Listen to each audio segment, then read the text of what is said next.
You know, when you were 20, when you started in the Berlin Phil at 23, I don't imagine you could have possibly envisioned the career that you would have. I mean, you know, so many folks, myself included, felt you were the heir to Jean-Pierre Rampal, you know, the next incredible leading flutist of the world. And when did that become apparent that you were on that track, or is there any comments that you would have about that trajectory of your career? Thank you, but honestly, from my perspective, I don't really know what you're talking about. I'm very glad that you're mentioning me in this context, you know, or putting me in this context. And of course, there's a lot of recording CDs of mine, both as a soloist and as an orchestral player. There are so many documents of what I'm doing in different contexts. And what I hope is that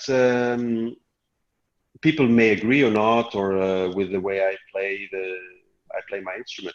That's fine by me. I don't, you know, as soon as you do something publicly, you're automatically exposed to criticism, and that's fine.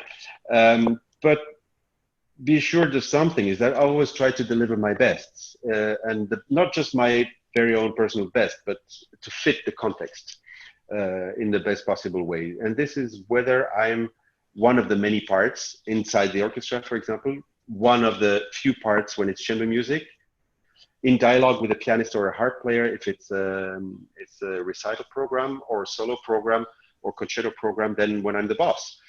You know, it's basically enjoying making music with the flute in the classical music world, I would say, in many different positions. So this is not exactly something that neither of my predecessors in Berlin, James Galway or Aurel Nicolet, or the one you just mentioned, Jean-Pierre Rampal. I mean, all of the three of them are probably in the old, in all the LPs I have behind me, are probably the three that are represented the most in this discography of flute recordings.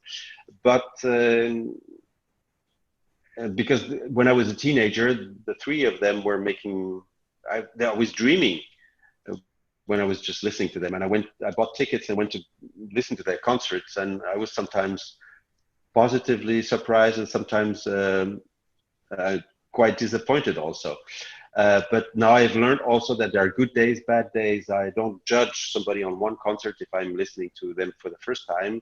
I can always think, okay, maybe that was a bad day. But if I see that second time, third time, it's always the same things that occur to me. Then it's just, okay, I don't like this musical approach. It's not my way of understanding music, and I don't like it, rather than saying it's good or bad or whatever.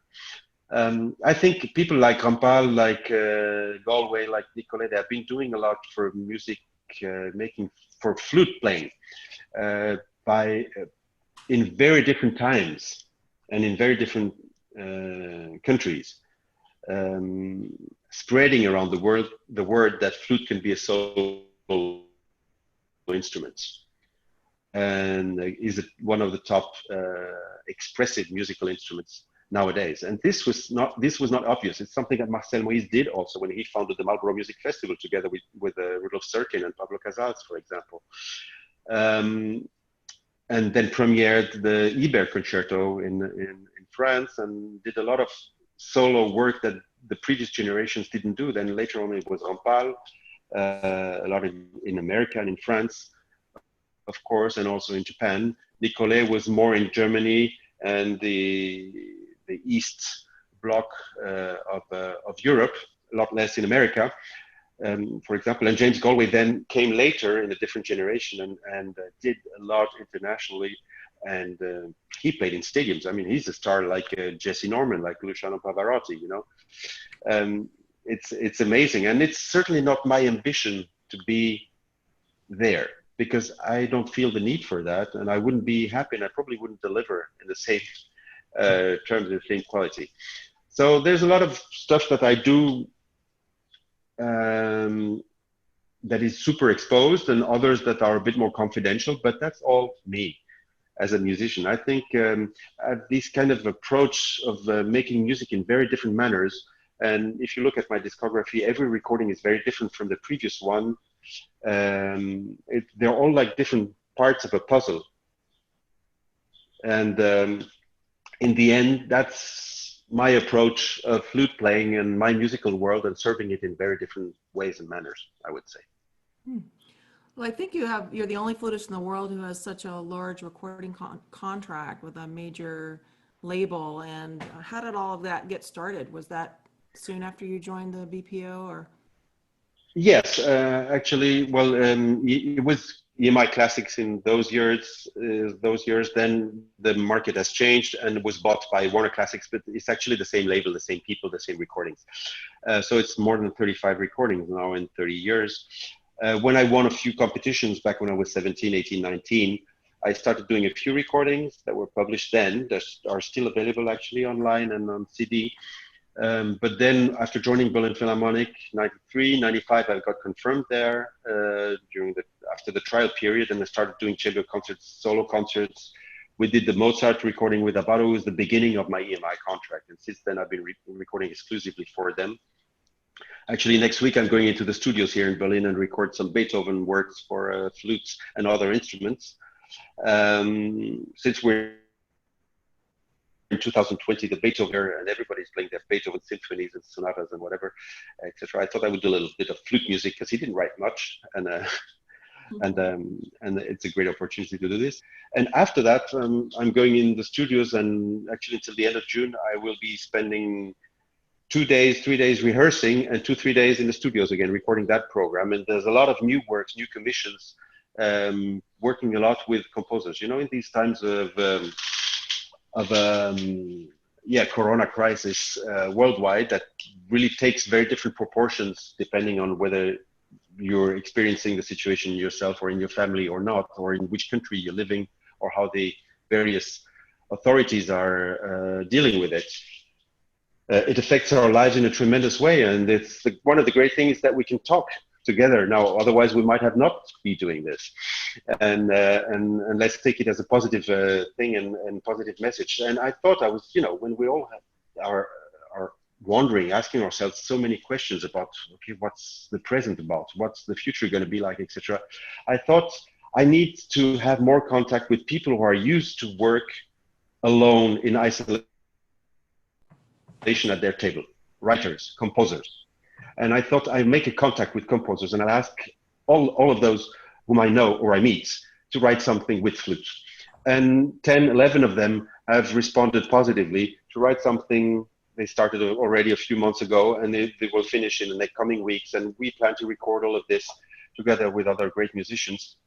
And we will present this probably as an online festival during the summer, when we have done all these productions. So that's a lot of work ahead of me. We're not going to make any money out of this, but it's the meaning of life. It brings me forward. Once I will have learned a lot from the fantasy and the constructivity of the spirit of these people, because they are used to deal with isolation, with creating and constructing, building something with a strong idea.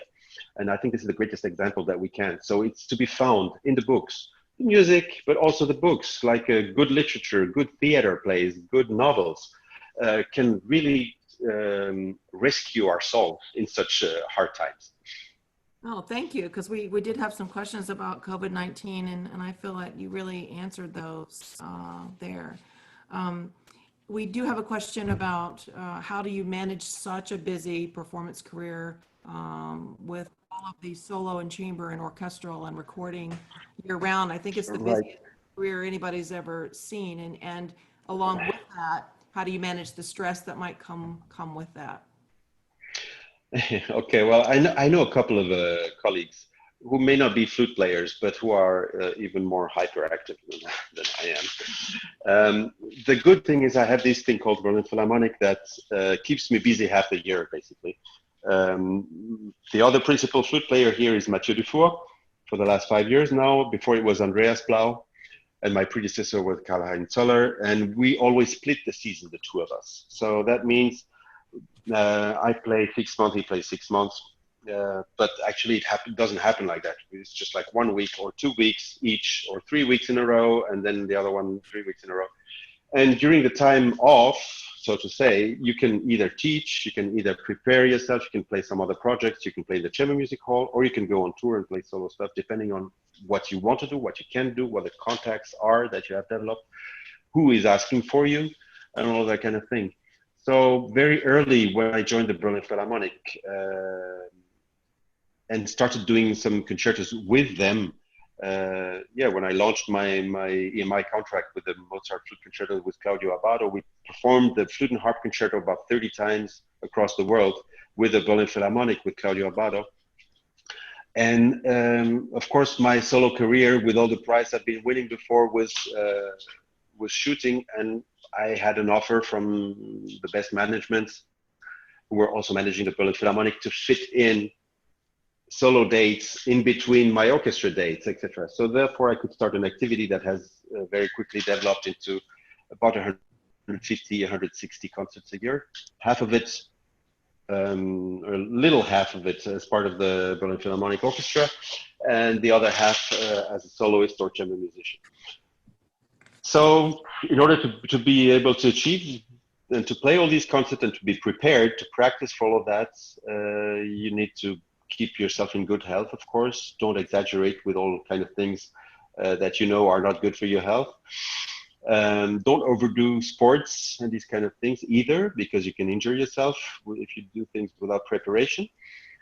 Same thing with the flute, actually. If you do things without preparation, you can injure your lips, you can injure with the posture, you know, you can injure your back or your shoulders, your fingers, your hands. Also, by having a wrong position on the flute and forcing too much on it, because you're not actually in good shape. By keeping myself in good shape by playing every day or every other day, I didn't have much of that problem. It's rather the idea of to oxygenate the mind and take back a little bit of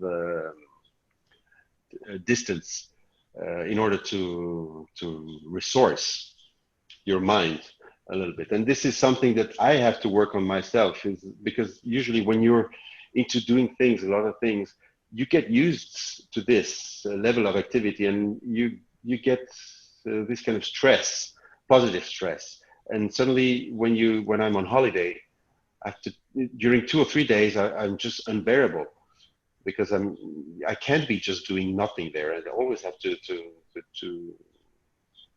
be doing something that I think is constructive, and I can't just relax like this. After 3-4 days, it gets better. After a week, I really feel good, and after 2 weeks, I wish it would be longer, the time on holiday. So that's a bit how I've been dealing with it for many years now. Age 50 this year, I decided to take it a little bit easy, and I was actually on a kind of sabbatical, and then I just landed in Africa for the first time in my life